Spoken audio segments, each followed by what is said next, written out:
nos selló como propiedad suya y puso su espíritu en nuestro corazón como garantía de sus promesas. Él es nuestro amado y somos suyas. Acabas de entrar en la llama de su amor, la llama de Jah, mujeres sin fronteras, cabalgando en busca del corazón de Dios.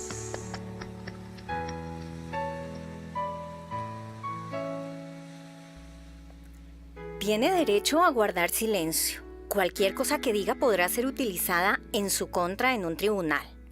Tiene derecho a hablar con un abogado durante su interrogatorio y si no puede pagar uno se le asignará un abogado de oficio.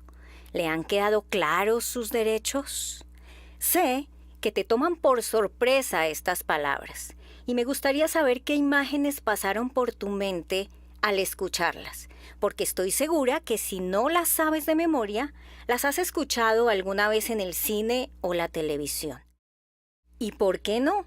Quizás alguno de ustedes las tuvo que escuchar en la vida real en un momento difícil de su vida. Quiero contarte que esta es una ley y se llama la ley Miranda-Warren, o más conocida como la advertencia Miranda.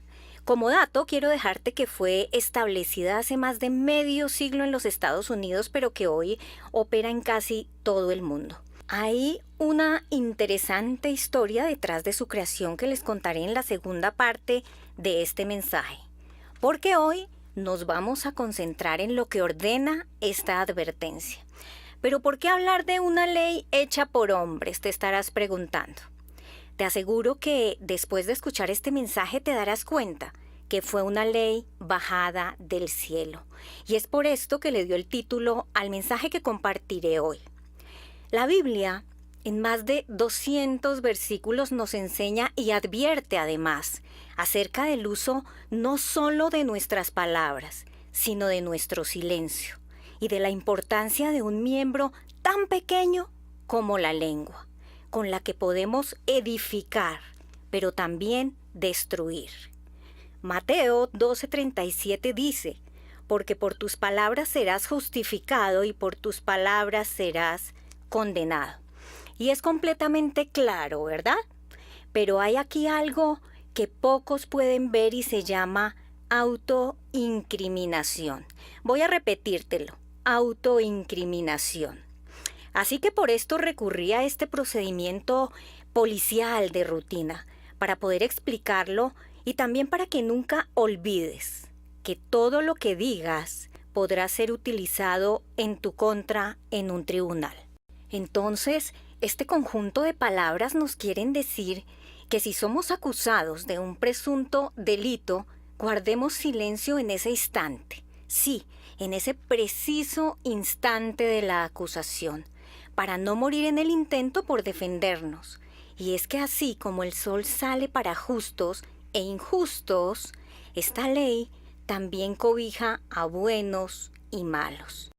Pero hoy vamos a hablar de los buenos, de esas personas justas que alguna vez en su vida fueron sorprendidas con una acusación falsa, una contienda, una murmuración o un chisme. ¿Te ha pasado? ¿Alguna vez te han acusado de algo que no hiciste? ¿Alguien alguna vez quiso enlodar tu nombre para sacarte del camino? Piensa por un momento si te ha pasado alguna vez en tu vida. Y mientras tanto yo quiero compartir contigo un ejemplo que la Biblia nos muestra claramente. Aquí vas a ver reflejada esta situación. Y se trata de Nabot, un hombre justo, jezreelita y propietario de una viña. Lo puedes leer en Primera de Reyes 21. Resulta que a este hombre justo, el rey Acab de Israel, quiso comprarle un terreno, porque estaba cerca a su palacio. Pero entonces Nabot se negó, respetando la ley de Dios, claro que sí, porque esta ley prohibía vender viñedos en jubileo o herencias familiares perpetuamente.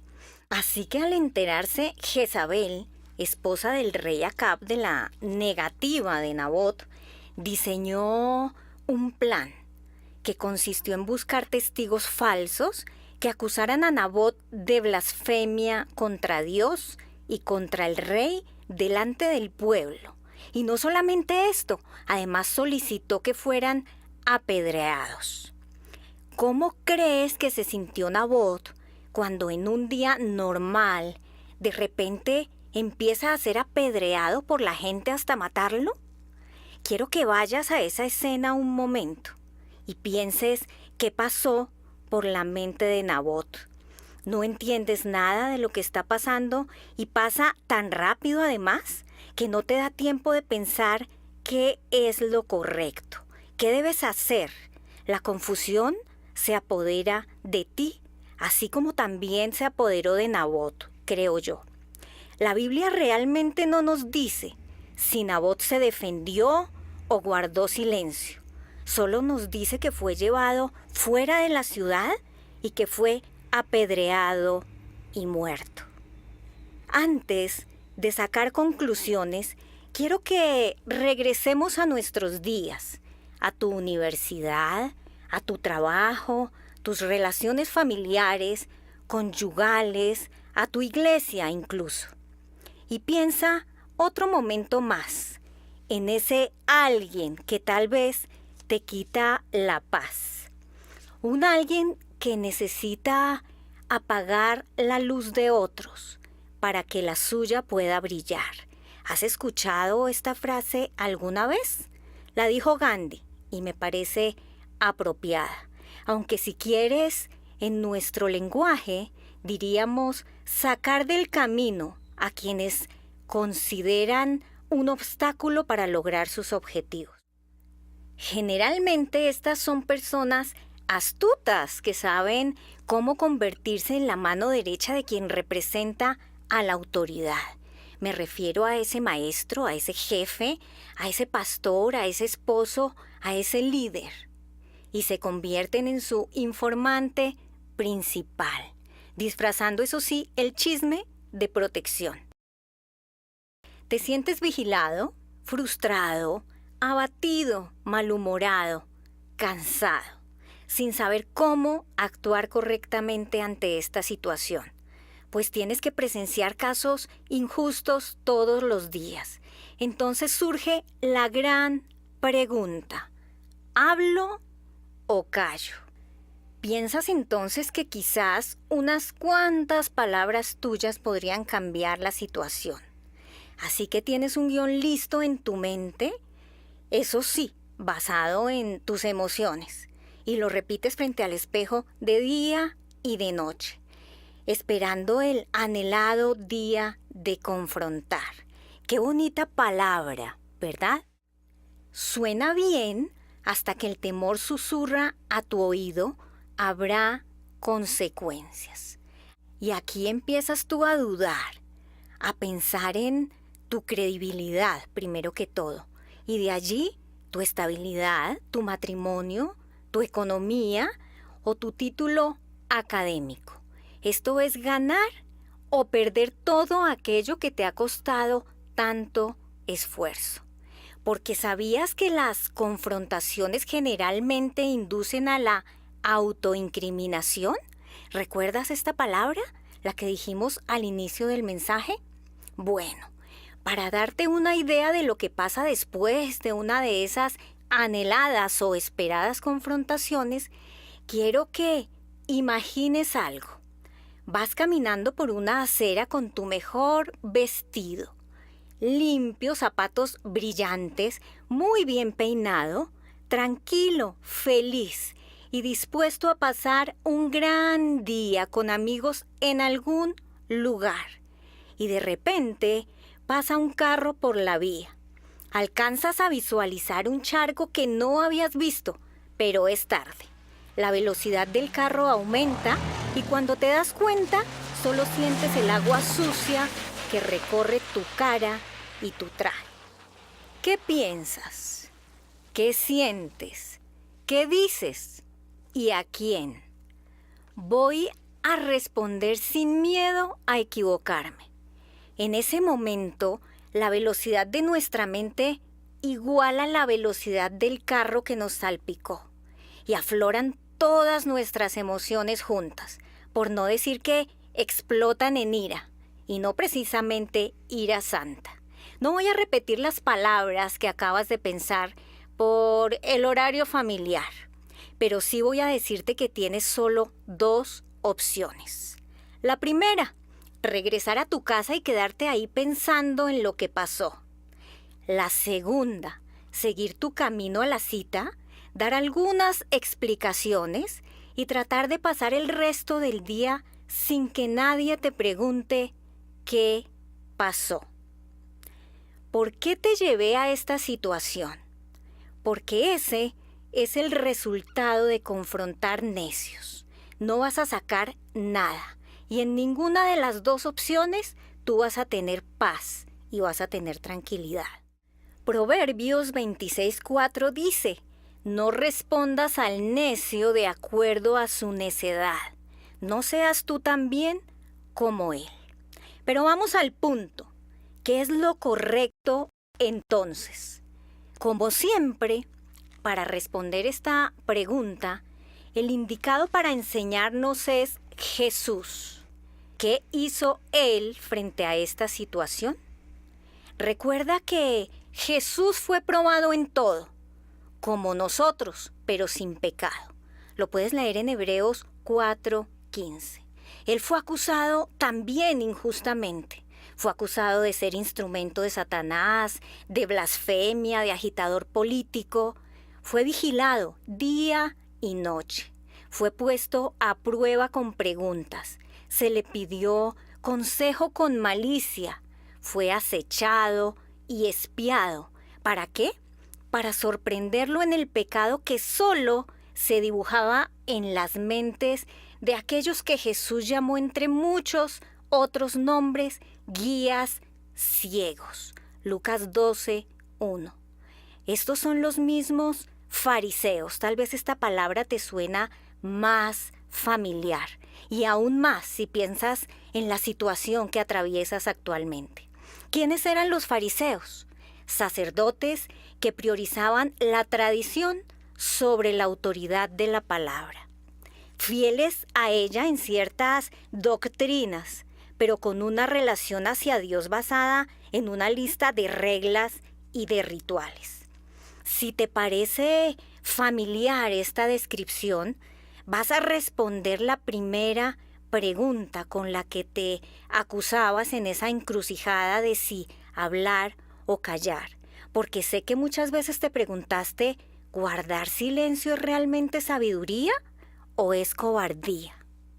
Te invito a Eclesiastés 3. Nos dice que hay un tiempo para callar y un tiempo para hablar. Y Jesús habló sabiamente en el momento y lugar indicados.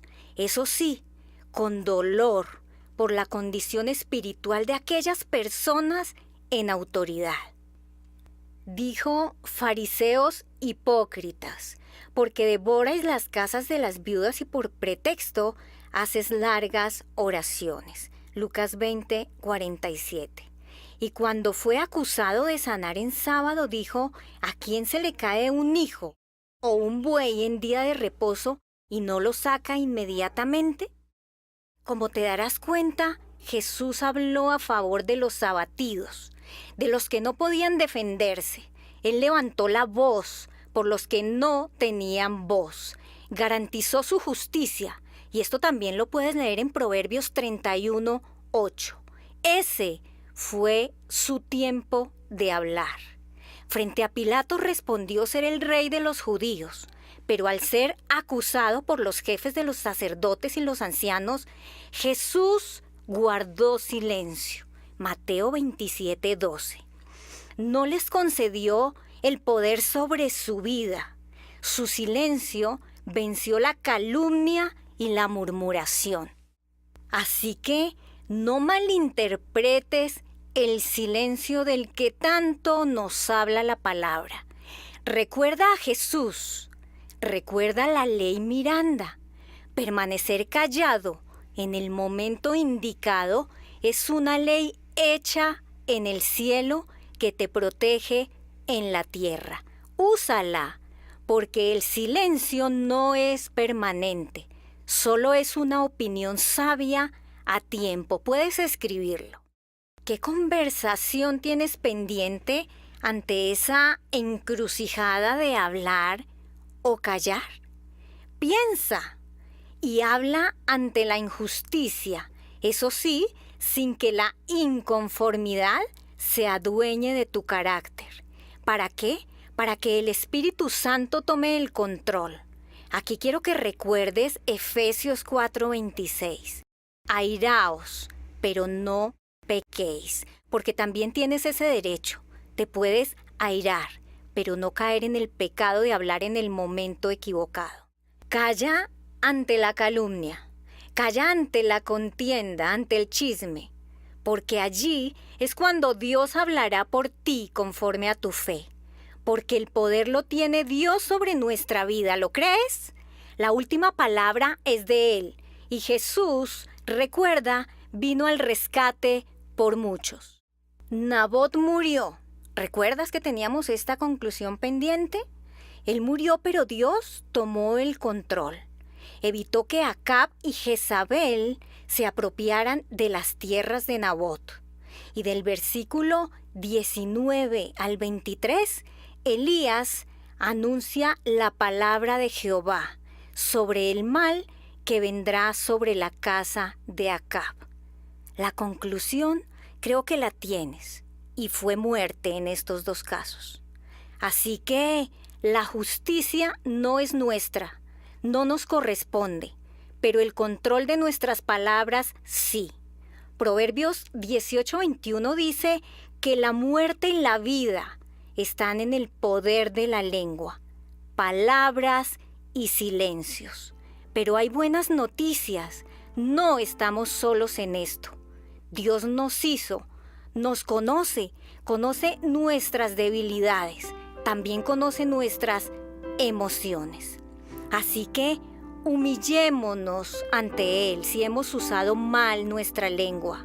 Recordemos que el rey David guardó silencio ante el abuso de su hija Tamar.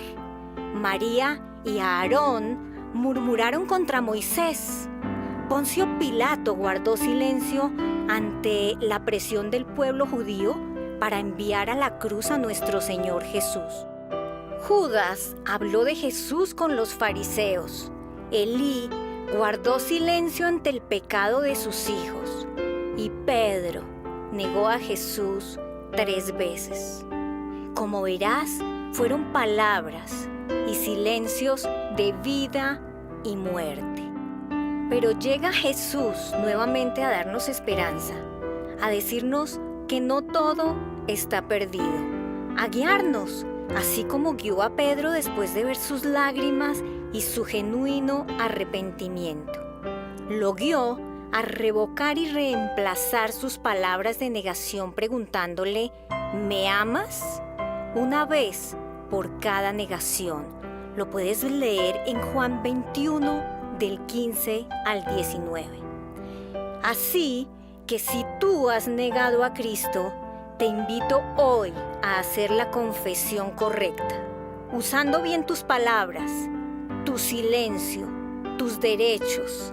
Recuerda una vez más la ley Miranda del cielo y declara a Jesucristo como tu Señor y Salvador.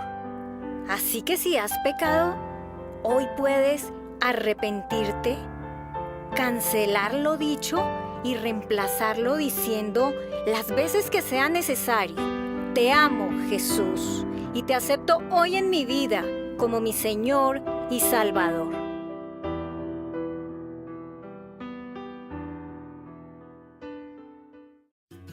Somos la llama de Jah, mujeres sin fronteras, con un solo propósito: amarte con el amor de Cristo Jesús. Conéctate con nosotros a través de Facebook, Twitter, YouTube, Instagram, SoundCloud, Spotify, para que seas parte de nuestra familia y encuentres el verdadero significado de ser mujer.